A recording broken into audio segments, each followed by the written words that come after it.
A beautiful life doesn't just happen, it is built daily by prayers, sacrifice and love. Hello, welcome here to my channel Easy Way to Learn English. Today we will discuss about interjection. Interjection, this is the last parts of the series of parts of speech. Here it is written 9 but it is 8th part. First part जो था वो introduction था of parts of speech. Parts of speech के लिए introduction था first part. तो ये वैसे तो पार्ट 9 है but interjection last and 8 part होता है पार्ट्स ऑफ स्पीच का. What are interjections? इंटरजेक्शंस क्या होते हैं? एक सडन फीलिंग, जैसे कि अगर एकदम से खुशी मिलती है तो हम कहते हैं हुर्रे, वाह. अगर कोई दुख हो जाता है, हाँ, ओह माय गॉड. इस तरह से जो हमारी फीलिंग्स सडन निकलती हैं, अचानक से निकल जाती हैं, किसी पर एकदम से दया दिखती है तो कहते हैं ओ माय गॉड, गुडनेस. इस तरह से जो निकलती हैं तो वो होती हैं इंटरजेक्शन. रिटन लैंग्वेज में तो इसका बहुत ही कम यूज़ है बट स्पोकन में बहुत ज़्यादा यूज़ होता है.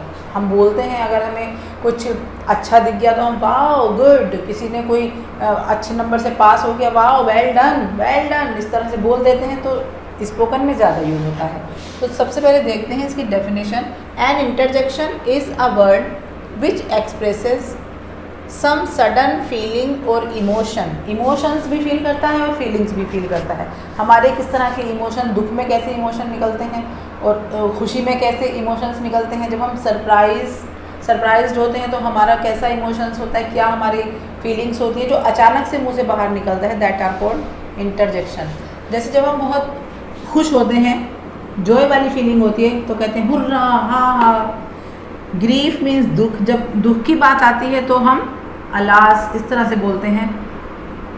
सरप्राइजिंग वे में जब बोलते हैं व्हाट, जैसे मतलब किसी बात पर बिलीव ही नहीं हो रहा, हमें बिलीव नहीं है और हम बड़े सरप्राइज्ड हैं तो हम कहेंगे व्हाट, रियली.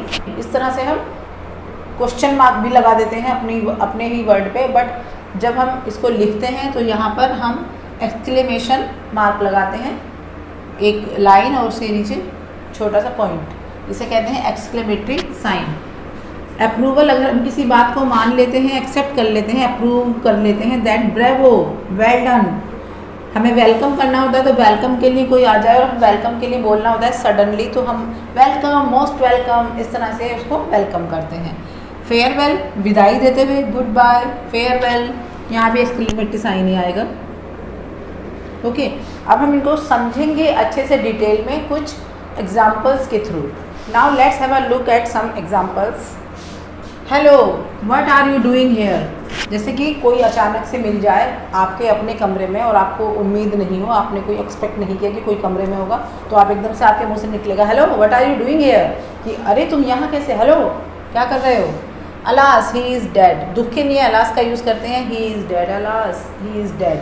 फीलिंग भी उसी हिसाब से चेंज होती रहती हैं जैसे कि बात होती है. अगर खुशी की वर्ड्स भले ही सेम हो, जैसे कि हम खुशी में भी कह सकते हैं ओह और दुख में भी कह सकते हैं ओह, लेकिन हमारी जो टोन है और हमारा जो एक वे ऑफ टॉकिंग है वो और फीलिंग्स, इमोशंस वो थोड़े चेंज हो जाते हैं. Words sometimes they are same. Have they gone, जैसे किसी के जाने का दुख हो तो हाँ दे हैव दे गोन, क्या वो चले गए. Hurrah, we have won the game, हमने मैच जीत लिया. तो खुशी की इस तरह से जो खुश होकर करते हैं hurrah. Have they gone, hush, ऐसे करके बोलते हैं ना, हश, बच्चा सो रहा है या बेबी सो रहा है या मम्मी सो रही है या भाई सो रहा है, चुप रहो, शोर मत करो. डोंट मेक अ नॉइज, शोर मत करो, हश. इस तरह से तो साइलेंट रहने का, चुप करने का इशारा. और ये भी जैसे किसी ने अचानक से शोर मचा दिया तो ये भी एक सडन फीलिंग आएगी, शोर मत करो, इस तरह से.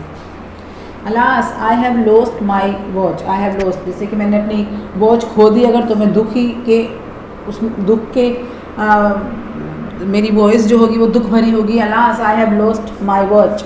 ओहो, यू आर लेट, जैसे कि कुछ काम था अब वो लेट हो गया है तो अब वो नहीं कर पाएगा, तो इस तरह से कह सकते हैं oh you are late, now you are not allowed, इस तरह से कि you are late. Good bye, good bye तो सिंगल वर्ड भी कह सकते हैं good bye. Exclamatory sign is must here. But a sad news it is. अब सैड न्यूज़ है तो फीलिंग्स भी वही वाली होंगी, बोलने की वॉइस में भी उसी तरह से वॉइस भी लो होगी थोड़ी सी. But a sad news it is. Bravo, what a hit, मतलब खुशी की बात है, वाओ करके ब्रेवो करके बोल सकते हैं, व्हाट अ हिट, क्या हिट था, तो it was interjection. I hope you have understood it. अभी हम एक प्रोवर्ब देख लेते हैं। The proverb of today is distance lands charm the viewer, मतलब डिस्टेंस मीन्स दूरियाँ, लैंड्स चार्म दूरियाँ, जो चार्म है उसको बढ़ा देती हैं, मीन्स दूर के ढोल सुहावने होते हैं। Distance lands charm the viewer, दूर के ढोल सुहावने होते हैं और घर की मुर्गी दाल बराबर होती है ना, कितनी अच्छी बात है। Thank you so much for staying with me till the very and and we will be back soon. Till then, bye. Take care of you and your mummy. Bye.